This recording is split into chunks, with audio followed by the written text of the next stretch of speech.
اس کے بیٹے اور بیٹیاں ضرور اٹھائیں گے۔ ہم تو صرف رونے کے لیے آئے ہیں اور نسل رونے کے لیے ہی قائم ہے، ہم رونے کے لیے زندہ ہیں۔ سادات و غیر سادات، بڑی قریب سے شہادت شروع کرنے لگا ہوں، دور سے نہیں قریب سے۔ قبر رسول پہ قرآن پڑھ رہا تھا جب ہاتھوں میں رسیاں آ گئی۔ میرے امام موسی کاظم قبر رسول پہ بیٹھے تلاوت قرآن کر رہے تھے، جب ایک سپاہیوں کا لشکر روضہ رسول میں داخل ہوا، انہوں نے قرآن والے ہاتھوں میں رسیاں پہنانی شروع کر دی۔ رسیاں پہنانے کے بعد انہوں نے امام کے ہاتھوں سے قرآن اٹھا کے رکھا، رکھے گا کہ اٹھ محمد کا بیٹا، ہم تجھے قید کریں۔ اگر ذہنوں میں تصویر بن گئی تو اتنا ماتم کرو گے جتنا حق بنتا ہے۔ امام اٹھ کے کھڑے ہوئے، امام نے اٹھ کے کھڑے ہونے کے بعد کہا مجھے خبر ہے تم نے مجھے قید کرنا ہے، اس لیے میں گھر سے نکل کے قبر رسول پہ آ گیا تھا، مجھے خبر تھی تم مجھے گرفتار کرنے آ رہے، اس لیے میں نانے کی قبر پہ آ گیا تھا۔ ایک سپاہی آگے بڑھ کے تھا، تجھے خبر تھی تو گھر میں کیوں نہیں رہا، تو باہر کیوں آ گیا؟ جو امام نے جملہ دیا گھر میں بھی یاد آئے تو رونا۔ امام رو کہتے ہم سے روز روز دروازے جلوائے نہیں جاتے، ہم سے روز روز گھروں کو آگ نہیں لگوائی جاتی، اور میری بیٹیاں میرے گھر میں ہیں، میں گھر میں ہوتا تو میرے گھر آ جا۔ اللہ ابھی تو ہم سے ماں کے دروازے کی آگ نہیں بھولی۔ 3 دفعہ آگ لگائی ہے مسلمانوں نے زہرا کے گھر کو، ایک دفعہ سیدہ کے دور میں، ایک دفعہ امام جعفر صادق کے دور میں، اور پھر شام میں غریبہ علی کی بیٹی کے خیمے۔ امام نے فرمایا میں اس لیے آ گیا تھا، ہم سے روز روز گھر جلوائے نہیں جاتا۔ اگلی سطر بھی مصیبت کا پہاڑ ہے اگر تم برداشت کر سکو۔ امام نے فرمایا تم نے مجھے گرفتار کرنا ہے، میں تمہارے ساتھ جانے کے لیے تیار ہوں، اتنی اجازت دو میں گھر جا کے اپنی بیٹیوں سے ملا ہوں۔ اگلی سطر پڑھوں گا تو بے ساختہ ہائے نکلے گی جو مصائب کی سطر ہے۔ ایک کمینہ آگے بڑھ گیا تھا، کون ضمانت دیتا ہے کہ تو واپس آ؟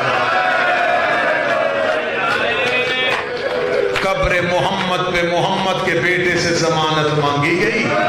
امام موسیٰ کاظم نے دائیں دیکھا، دائیں والے مسلمان اٹھ کے چلے گئے، بائیں دیکھا، بائیں والے مسلمان اٹھ کے چلے گئے۔ وہ سید بیٹھا، مجھے جملہ معاف کرے، سامنے ایک یہودی کی دکان تھی، وہ دوڑتا ہوا آیا اور آگے کھڑا ہو گیا، اسے جانے دو، میں ضمانت دیتا ہوں، جب تک یہ واپس نہیں آئے گا مجھے رسیاں پہنا دو۔ اتنا جملہ کہنا تھا، امام نے اس کا چہرہ دیکھا، امام رو کے کہتے تو یہودی ہے، تو نے میری ضمانت کیسے دی؟ رو کے کہتا اتنے سال ہو گئے مجھے مدینے میں دکان کرتے، مجھے آج پتہ چلا تیری بیٹیاں بھی ہیں، میں نے آج تک تیرے گھر سے کسی مستور کی تلاوت کی آواز، مجھے آج پتہ تیری بیٹیاں بھی ہیں۔ امام نے کہا میری ایک نہیں، میری 17 بیٹی۔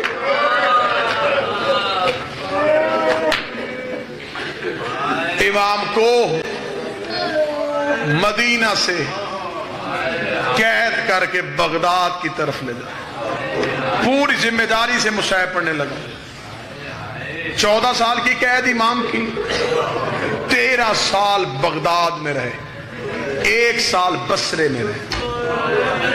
یہ امام کو مدینے سے سیدھا بغداد نہیں لے کے گئے، جب مدینے سے نکلے انہوں نے لشکر کو 2 حصوں میں تقسیم کر دیا، آدھا لشکر بغداد کی طرف، آدھا بصرے کی طرف، تاکہ لوگوں کو پتہ نہ چلے کہ امام کس کے ساتھ ہیں، کہیں رستے میں کوئی آل محمد کے چاہنے والے امام کو آزاد نہ کروا لیں۔ ایک لشکر بغداد کی طرف چل پڑا، آدھا لشکر بصرہ کی طرف چل پڑا. امام جس لشکر کے پاس تھے وہ بصرہ کی طرف روانہ ہوا. جملہ چھپا بھی نہیں سکتا، چھوڑ بھی نہیں سکتا. برداشت کی منت کروں گا، برداشت ضرور کر لینا. پوری ذمہ داری کے ساتھ کہنے لگا ہوں.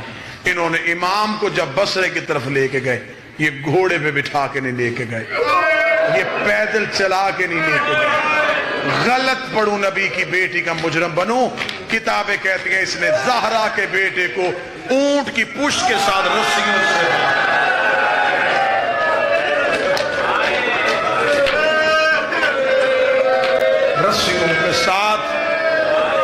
امام موسیٰ کاظم کو پابند کیا. اونٹ کے اوپر چادروں کا ڈھیر رکھا تاکہ کسی کو خبر نہ ہو کہ اس پہ کوئی ہے. بصرے پہنچ گئے. 1 سال امام بصرے میں قید رہے. حاکم بصرہ نے 1 سال کے بعد حاکم بغداد کو خط لکھا. اس نے کہا میں گورنر بصرہ تجھ سے منت کرتا ہوں، جتنے قیدی دینے مجھے دے، مجھ سے یہ 1 قیدی لے جا. گورنر بغداد نے اس سے پوچھا یہ کوئی تکلیف دیتا ہے؟ اس نے کہا اس کی کوئی زحمت نہیں، نہ اس کی کوئی ملاقات آتی ہے. سارا دن یہ روزے کی حالت میں رہتا ہے، ساری رات یہ عبادت کی حالت میں رہتا ہے. نہ یہ کسی سے بولتا ہے، نہ کسی سے بات کرتا ہے. اس کا نہ ملاقات ہے، نہ یہ بولتا ہے، نہ کچھ مانگتا ہے. تکلیف کس بات کی ہے؟ سید مجھے معاف کر دینا. گورنر بصرہ نے کہا شام کا وقت ہوتا ہے، یہ جیل کی سلاخوں پہ سر مار کے رہا، ہائے شام، ہائے شام. اللہ جانے شام نے اس کا کیا نقصان کیا ہے. جیسے یہ شام کہتا ہے بصرے کی دیواریں ہلنا شروع ہو جاتی ہیں، پرندے زمین پہ گرنا.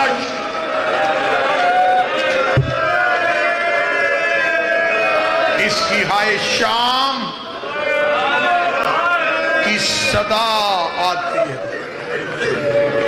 ماؤں کی گود میں بچے بھی رونا شروع کر دیتے. اسے لے جا. 1 سال کے بعد امام کو بصرہ سے بغداد لایا. یہ شہادتیں وہ ہیں جس میں درد کھول کے بیان نہیں کیے جاتے. امام کو بغداد لے کے آئے. آپ کو ذاکرین سناتے ہیں کہ ایک تنگ طریق قید خانہ تھا، اس میں امام موسیٰ کاظم کو رکھا گیا. کاظمی سید کو بیٹھا ہو مجھے جملہ معاف کر دے. امام موسیٰ کاظم کی اولاد بیٹھا ہو مجھے جملہ معاف کر دے. غلط پڑھوں عباس مجھے سزا دے. اس سے بڑی بددعا تو نہیں دے سکتا. اتنی بڑی بددعا صرف تیرے آنسو کے لیے دی ہے کہ تو شک نہ کرے اور رو پڑے. امام کو قید خانے میں کمرے میں نہیں رکھا گیا، انہوں نے زندان کے اندر ایک کنواں کھودا.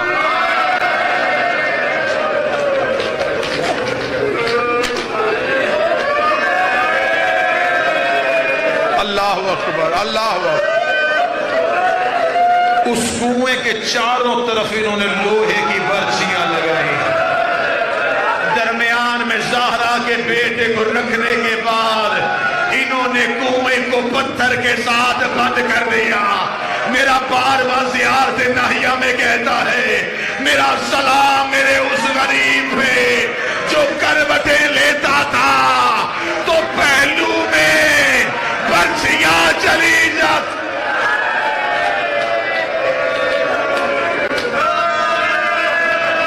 پہلو میں برچیاں.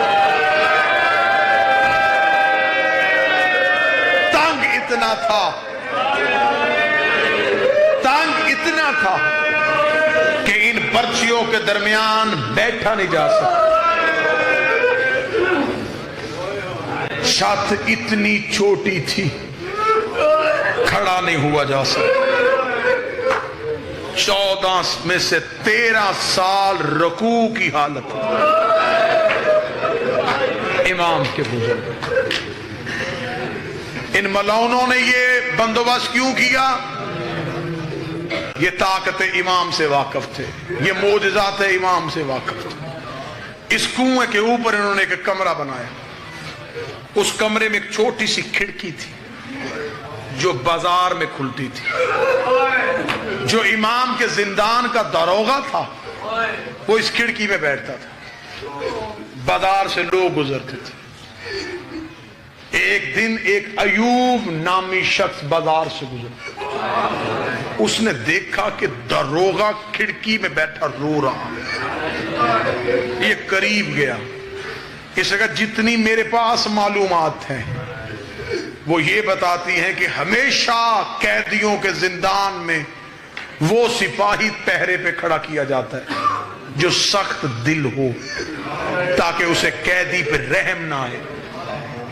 تو داروغہ ہو کے رو رہا ہے؟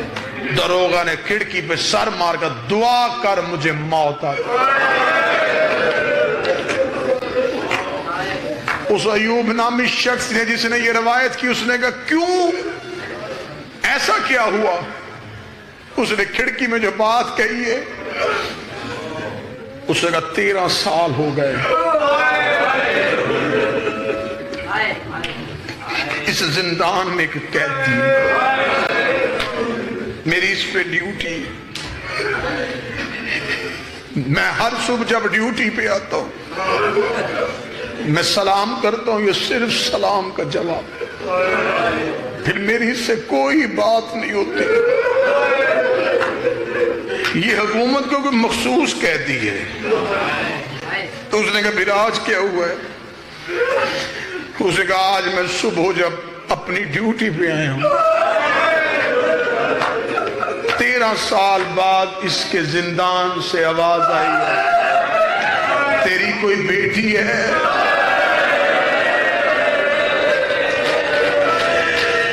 وہ کہتا میں نے منہ زندان پہ لگ کے کہا ہاں میری بیٹی، رو کے کہتا میں نے 13 سال میں تجھ سے کچھ نہیں مانگا، ہو سکے اپنی بیٹی کو زندان میں لے کے آ، وہ تھوڑی دیر مجھ سے باتیں کرے۔ میں نے کہا بیٹی میری ہے، تجھے کیا ملے گا؟ رو کے کہنے لگا میں بیٹیوں سے ترس گیا۔ اجروں کو مل اللہ،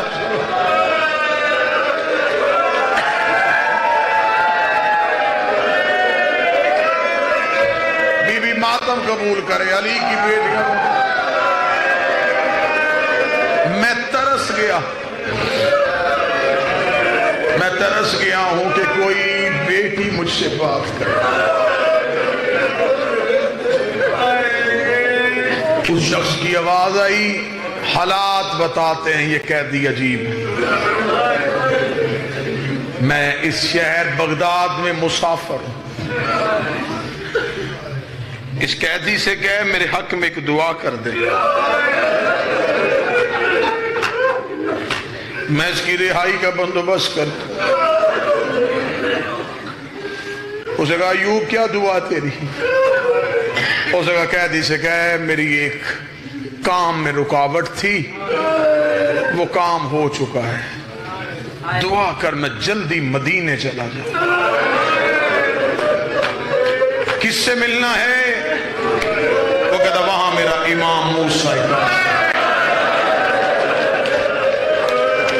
اس سے کہ دعا کر میری امام سے ملاقات ہو جائے۔ اتنا کہنا تھا یا زندان سے موسیٰ کاظم کی آواز آئی، ایوب کل تیری دعا قبول ہو جائے گی، یہ کام تو بھی کرنا، زندان میں ایک کفن کا ٹکڑا لے کے آنا۔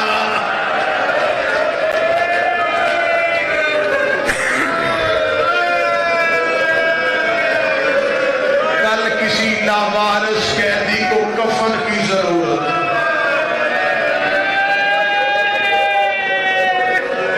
24 اور 25 رجب کی درمیانی شب تھی، مولا کے زندان کا دروغہ کہتا ہے آدھی رات کے وقت مجھے موسیٰ کاظم کی آواز آئی، دیکھ ہم مخلوق پہ ظلم نہیں کرتے، ہم کسی کا حق غصب نہیں کرتے، میں تجھ سے یہ نہیں کہوں گا دروازہ کھول، اور مجھے آزاد کر، میں تیری عزت کا وارث ہوں، میں تھوڑی دیر بیٹیوں سے ملنے جاؤں۔ دروغہ کہتا میری دیکھتے دیکھتے امام میری نظروں سے اوچھل ہو گیا۔ اب جو ماتم کرنے کے لیے آئے ادھر مدینے میں حالات کیا ہیں؟ 17 کی 17 بیٹیاں ریت پہ سوئی ہوئی تھی۔ نماز شب کے لیے اٹھی ہے رضا کی ماں، یا بی بی کو صحن میں کسی کی کڑیوں کی آواز آئی ہے۔ بی بی تڑپ کے کہتی ہے اگر یہ سمجھ کے آیا ہے کہ اس گھر میں مرد کوئی نہیں ہے تو یہ جان لینا ہم اہل بیت نبوت ہیں۔ آواز آئی رضا کی ماں پہچان میں اسیر بغداد ہوں۔ بغداد کے قیدی کا نام آنا تھا، مجھے نہیں پتا کون بندہ ماتم کرے گا، کوئی سید بیٹھا مجھے معاف کر دینا۔ رضا کی ماں نے دونوں ہاتھ موسیٰ کاظم کے قدموں میں رکھے، رو کری مجھے صرف اتنا بتا رہنے آیا ہے یا ملنے آیا ہے؟ امام کی آواز آئی زہر مل گئی میری آخری رات ہے۔ رو کے کہتی میں منت کرتی ہوں پھر بیٹیوں کو دیکھ لے جگانا نا۔ امام کی آواز آئی ملنے کیوں نہیں دیتی؟ رو کہتی کتنے سال ہو گئے تجھے قید میں؟ فرمایا 14۔ فرمایا 14 سالوں میں 28 عیدیں تیری بیٹیوں نے دروازے پہ گزاری ہے۔ رو رو کے کہتی ہے اماں ہر کسی کا باپ آ گیا، ہمارا بابا نہیں۔ حوصلہ حوصلہ حوصلہ۔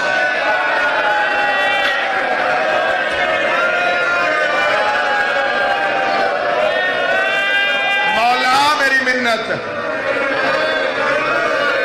بیٹیوں کو دیکھ لے جگانا نا۔ اگر میں جملہ پڑھ سکا اور تو برداشت کر سکا۔ امام کمرے میں داخل ہوئے، 17 کی 17 ریت پہ سوئی ہوئی تھی۔ آگے آگے رضا کی ماں چلی، رو کے کہتی یہ تیری بیٹی سغرا ہے، یہ تیری زینب سو رہی ہے، یہ تیری فروا سو رہی ہے۔ سب سے آخر میں آ کے آواز دے کے کہتی اسے نہ جگانا، یہ تیری چھوٹی فاطمہ ہے۔ فاطمہ کا نام آنا تھا۔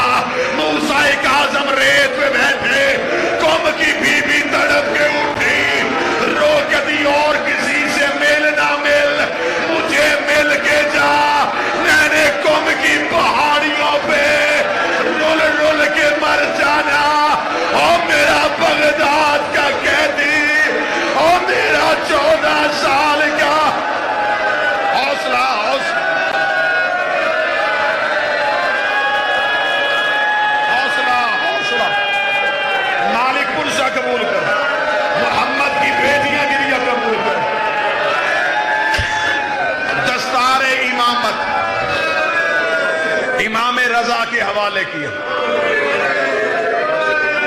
امام واپس زندان میں پہنچے۔ امام کا واپس زندان میں آنا تھا۔ کمینے نے سپاہی سے کہا زہر دیے ہوئے دن زیادہ ہو گئے، دیکھ موسیٰ کاظم کس حالت میں ہے۔ کمینے نے زندان میں اتر کے کہا وہ تو ابھی تک رکوع میں ہے۔ میں غلط پڑھوں، بی بی مجھے جملہ معاف نہ کرے، سید و آخری جملہ پڑھنے لگا ہو، مجھے جملہ معاف کر دینا۔ اس ملعون نے کہا اگر آج رات شیعوں کا امام شہید نہ ہوا میں صبح کو تمہیں کوئی انعام نہیں دوں گا۔ اس بے غیرت کو انعام کا لالچ تھا، نام اس کا سندی یہ ملعون تھا۔ یہ لوہے کا تازیانہ لے کے زندان میں چلا گیا۔ اس نے امام پہ تازیانوں کی بارش شروع کی۔ باہر سے دوسرے کی آواز آئی چھوڑ دے۔ قالوا اِنَّ لِلَّهِ وَإِنَّا إِلَيْهِ رَاجِعُونَ۔